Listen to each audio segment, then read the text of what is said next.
मैं हूं आपका फैकल्टी गणेश सोनी। और आज के इस वीडियो के अंदर हम अपने लिनक्स मशीन को आईपी एड्रेस किस तरह से असाइन करते हैं वो देखेंगे। देखिए, आईपी एड्रेस कम्युनिकेशन के इंपॉर्टेंट होता है। चाहे आपकी वो नॉर्मल मशीन हो, सर्वर मशीन हो, लिनक्स की मशीन हो, या फिर आपकी माइक्रोसॉफ्ट की कोई भी मशीन क्यों ना हो। अगर आपको नेटवर्क में रह के नेटवर्क के रिसोर्सेज एक्सेस करने हैं ना, तो आपके मशीन को आपको नेटवर्क में ज्वाइन करना ज़रूरी है विथ प्रॉपर केबल्स। लेकिन केबल लगाने के बाद भी आप आपके मशीन के साथ कम्युनिकेशन नहीं कर सकते हो।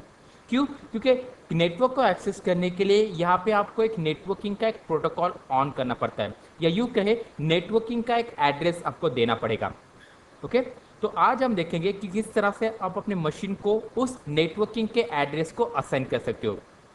वैसे देखा जाए, नेटवर्किंग ये अपने आप में काफ़ी एक बड़ा टॉपिक है, जहाँ पे आपको आईपी स्पेसिफिकली जो हमारा कम्युनिकेशन प्रोटोकॉल है ना, इंटरनेट पर कम्युनिकेशन प्रोटोकॉल आईपी, आईपी के दो वर्जन्स होते हैं, IP version V4, IP version V6। IP version V4 के अंदर आपको क्लासेस मिलेंगे, class A, class B, class C, class D and class E. जबकि आईपी वर्जन V6 के अंदर आपको टाइप्स मिलते हैं, unicast, global unicast, side local, link local and so on. अब दोनों के बीच में डिफरेंस क्या है, दोनों में क्या चीज़ें सिमिलर है, इसके बारे में आप मेरे सीसीएनए के वीडियोस को रिफर कर सकते हो। और ज़्यादातर जब हम कंपनी में काम करते हो ना, तो एज एन सिस्टम एडमिनिस्ट्रेटर या फिर एज एन डेस्कटॉप एडमिनिस्ट्रेटर हमारी जिम्मेदारी रहती है कि हमें जो आईपी एड्रेस मिला है वो हमें सिर्फ एंटर करना पड़ता है, या यूँ कहे हमें वहाँ पे उसे पंच करना पड़ता है। ओके, तो ज़्यादा डिटेल में आईपी के में न जाते हुए यहाँ पे आईपी एड्रेस आप अपने मशीन को किस तरह से असाइन कर सकते हो वो दिखाऊंगा। मैं आपको V4 और V6 दोनों ही एड्रेसेस एंटर करके दिखाने वाला हूँ। ओके, अगेन आपको एक पेपर दिया जाएगा या फिर आपके पास एक जानकारी दी जाएगी कि आपको इस तरह का आईपी आपके मशीन को सेट करना है। आपको वो एड्रेस कहाँ पे एंटर करना है उसके बारे में पता होना ज़रूरी है। ओके, सुनो, अब ज़्यादा वक्त ना गुजारते हुए मैं अपने प्रैक्टिकल सिनेरियो की तरफ मूव करता हूँ। देखिए, लिनक्स के अंदर अगर आप आईपी एड्रेस असाइन करने जाओ ना, तो तकरीबन 3 मेथड्स आपको प्रोवाइड की गई है। सबसे पहले मेथड है आपकी ग्राफिकल। तो लेट मी शो यू। तो GUI मतलब आपका ग्राफिकल यूज़र इंटरफेस। आप इस GUI की मदद से भी आप अपने लिनक्स मशीन को एड्रेस असाइन कर सकते हो। ओके, तो आज मैं आपको GUI मेथड से ही आईपी एड्रेस असाइन करना बताऊंगा। हालांकि इसके अलावा और एक मेथड है आपकी TUI, जहाँ पे आपको थोड़ा सा टेक्स्ट मिलता है, टेक्स्ट यूज़र इंटरफेस, जो मैं आपको नेक्स्ट वीडियो में दिखाऊंगा। और आपका एक CUI मोड भी है, मतलब कैरेक्टर यूज़र इंटरफेस, जहाँ पे आपको प्योरली कमांड लाइन के थ्रू आईपी एड्रेस असाइन किए जा सकते हैं। तो आज हमारा टॉपिक है ग्राफिकली मतलब GUI के थ्रू आईपी एड्रेस असाइन करना, ना सिर्फ सिंगल आईपी एड्रेस बल्कि मल्टीपल आईपी एड्रेस, और साथ ही साथ V4 और V6 मतलब ड्यूअल स्टैक। तो चलिए हम अपने प्रैक्टिकल को शुरू करते हैं। अब ग्राफिकल आईपी एड्रेस असाइन करने के लिए सबसे पहले आपको रूट अकाउंट से लॉगिन करना जरूरी है, ताकि आप नेटवर्क के अंदर चेंजेस कर सके हो। और देखिए, इस अकाउंट के लेफ्ट साइड पे मुझे यहाँ पे नेटवर्क का एक आइकॉन नजर आ रहा है, जहाँ पे ये क्रॉस नजर आ रहा है। इंडिकेट मेरे मशीन में लैंड पोर्ट है, केबल भी कनेक्टेड है, लेकिन वो पर्टिकुलर फीचर ऑफ है। तो मुझे क्या करना है, उस पर्टिकुलर नेटवर्क आइकॉन पे क्लिक करना है। वायर नेटवर्क फिलहाल ऑफ है, इसे हम ऑन करेंगे। नाउ यू कैन सी ये मेरा कनेक्टेड का सिंबल आ चुका। फिर से मुझे अपने आईपी देखने हैं, तो नेटवर्क आइकॉन पे क्लिक करेंगे, नेटवर्क सेटिंग पे जाएंगे। नाउ यू कैन सी ये जो मेरा वायर नेटवर्क है ना, वो तकरीबन 1000 Mbps के स्पीड पे काम कर रहा है, मतलब ये गीगाबिट का इंटरफेस है। Again gigabit, fast Ethernet, Ethernet, ये सभी टर्म्स नेटवर्क से रिलेटेड है। तो मेरा ये नेटवर्क है वो गीगाबिट पे काम कर रहा है। यहाँ पे जो आईपी है वो 192.168.1.34, जबकि ये मेरा IPv6 का AF80 वाला एड्रेस है। यहाँ पे डिफ़ॉल्ट रूट और DNS। देखिए, ये एड्रेस मैंने एंटर नहीं किया। ये क्यों मिला? क्यों? क्योंकि मेरे इस नेटवर्क के अंदर, मेरे इस लैब के अंदर एक DHCP सर्वर काम करता है। देखिए, आईपी एड्रेस असाइन करने के लिए आप मैन्युअली भी आईपी दे सकते हो, और DHCP सर्वर के थ्रू भी IP एड्रेस दे सकते हो। DHCP automatically IP address assign कर देता है। अगर आपको मैन्युअली IP एड्रेस असाइन करने रहे तो आप उसे भी दे सकते हो। तो उसके लिए आपको क्या करना है, ये जो आपको नेटवर्क के नीचे ये स्क्रू नज़र आ रहा है, यहाँ पे क्लिक कीजिए। क्लिक करने के बाद आपको यहाँ पे प्रॉपर्टीज वाला टैब आएगा, जहाँ पे मुझे IPv4 के अंदर इंटरेस्ट है। नाउ यू कैन सी ये जो IPv4 का एड्रेस मुझे मिला है ना, ओके, वो एड्रेस मेरे DHCP ने प्रोवाइड किया है। अब मुझे यहाँ पे मैन्युअली क्लिक करना है, ओके। और एज्यूम करके चलते हैं, मान के चलते हैं कि मेरे नेटवर्क इंजीनियर ने मुझे जो एड्रेस प्रोवाइड किया है वो एड्रेस से 192.168.1.195 का एड्रेस मुझे मिला है। हालांकि मेरे क्लास C का एड्रेस है और मुझे कहा गया है कि मेरा जो नेटवर्क मास्क है, मतलब सबनेट मास्क है, वो 255.255.255.0 है। साथ ही साथ मुझे कहा गया है कि मेरा 192.168.1.1 ये गेटवे। अब गेटवे क्या होता है, आपके एक नेटवर्क से दूसरे नेटवर्क के अंदर जाने के लिए पॉइंट, ओके। ज़्यादातर ये आपका राउटर का IP होता है, ओके। साथ ही साथ मुझे कहा गया है कि मेरे इस नेटवर्क के अंदर एक DNS सर्वर काम करता है।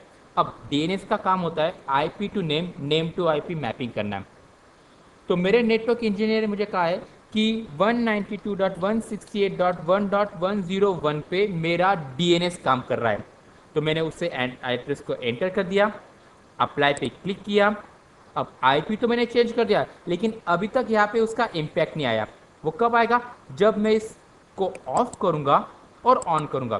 तो देखिए, जैसे मैंने ऑफ और ऑन कर दिया, 192.168.1.195 ये एड्रेस आ गया, साथ ही साथ डिफ़ॉल्ट गेटवे और ये DNS के एड्रेस। अब मान लो अगर आपको IPv6 का एड्रेस देना है तो वो भी दे सकते हो। उसके लिए आपको क्या करना है, अगेन मैकेनिज्म पे जाइए। अब आपको IPv6 पे क्लिक करना है। यहाँ पे एड्रेस ऑटोमेटिकली है, मतलब DHCP के थ्रू। यहाँ पे मुझे मैन्युअली करना है।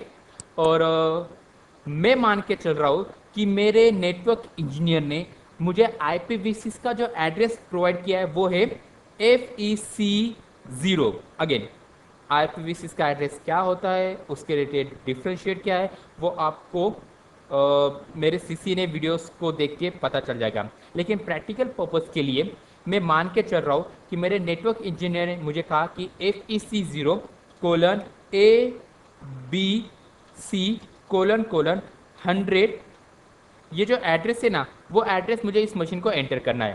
तो जैसे मेरे नेटवर्क इंजीनियर ने जो दिया उसके हिसाब से मैंने वैल्यू एंटर कर दी।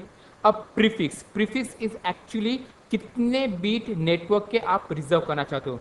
तो मुझे कहा गया कि IPv6 के शुरू के 64 बीट्स नेटवर्क की तरह काम कर रहे हैं, जबकि IPv6 का हमारे पास राउटर भी है और उसका एड्रेस मुझे कहा गया है FEC0:ABC:1। और मुझे कहा गया कि मेरे पास DNS भी है IPv6 का, तो चले हम उसकी भी एंट्री दे देंगे। FEC0 यहाँ पे हम :ABC:: चलो 201 पे हमारा ये IPv6 का DNS काम कर रहा है।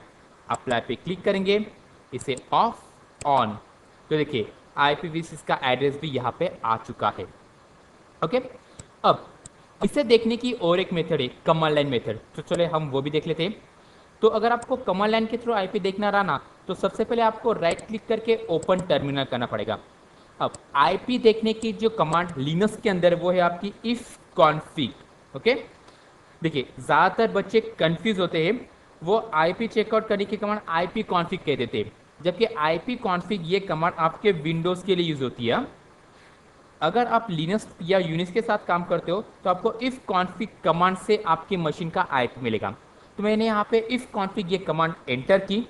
नाउ यू कैन सी 192.168.1.195 ये मेरा एड्रेस और ये FEC0:ABC:100 एड्रेस जो मैंने यहाँ पे ग्राफिकली प्रोवाइड किया, ओके। अब नेक्स्ट सिचुएशन ऐसी हो सकती है कि फॉर द बैकअप पर्पस या कह सकते हैं मल्टीपल नेटवर्क को सपोर्ट करने के लिए आपके नेटवर्क इंजीनियर ने कहा कि आपके हर एक लैन पोर्ट को कम से कम 2 या 2 से ज़्यादा एड्रेसेस होने चाहिए। मतलब मल्टीपल आईपी, तो वो भी आप दे सकते हो। उसे देने के लिए आपको फिर से ग्राफिकल आइकॉन पे जाना है। ये स्क्रूइंग मैकेनिज्म, मुझे फिलहाल IPv4 का एड्रेस देना है मल्टीपल, तो IPv4 पे क्लिक करेंगे। ये रहा मेरा एक सिंगल आईपी जो मैंने अभी अभी दिया। अगर मुझे आपको और एक आईपी देना है तो इस प्लस पे क्लिक कीजिए। तो जैसे जैसे आप प्लस प्लस क्लिक करके जाओगे ना, तो आपके सामने मल्टीपल एम्प्टी बॉक्स नजर आएंगे जहाँ पे आप अपने अलग अलग आईपी दे सकते हो। फिलहाल मैं यहाँ पे एक आईपी और दूंगा, और वो आईपी होगा 10.10.10. लेट्स कंसीडर ये हम यहाँ पे 111 असाइन करेंगे, जबकि इसका नेट मास्क 255.0.0.0, क्योंकि ये 10 क्लास ए का एड्रेस है। और 10.10.10.1 ये हमारा गेटवे है। अगर इस 10 के नेटवर्क के अंदर भी DNS राम और आपको उसकी भी एंट्री देनी है, तो आपको यहाँ पे प्लस पे क्लिक करना पड़ेगा। देन यहाँ पे आपको 10.10.10. जो भी आपका DNS होगा, मान के चलो यहाँ पे 101 ये एड्रेस है, आप इसे मेंशन कर सकते हो। ओके, अगर आपको नहीं चाहिए तो आप इसे क्लोज करके उन एंट्री को भी हटा सकते हो। Okay, so it's just simple of matter. Plus पे क्लिक कीजिए, मल्टीपल आईपी ऐड हो जाएंगे, यहाँ पे क्लिक कीजिए, वो एड्रेस चले जाएंगे। ओके, तो आज हमने देखना ग्राफिकली मतलब GUI टूल का इस्तेमाल करके लिनक्स मशीन को आईपी एड्रेस असाइन करना। तो मैं आपको ज़रूर रिकमेंड करूंगा कि आप IP वर्जन V4 और IP वर्जन V6 के बारे में और ज़्यादा जानकारी हासिल कर ले। इसके लिए आपको मेरे CCNA के वीडियोस काफ़ी यूज़फुल रहेंगे। तो मैं कोशिश करूंगा कि अगले वीडियो में आपको ट्वी टूल के थ्रू IP एड्रेस असाइन करना दिखाऊं। तो आज के लिए इतना ही। मैं हूं आपका फैकल्टी गणेश सोनने। आने वाले वीडियोस के लिए हम ज़रूर मिलेंगे हमारे YouTube चैनल के ऊपर। Still then, bye.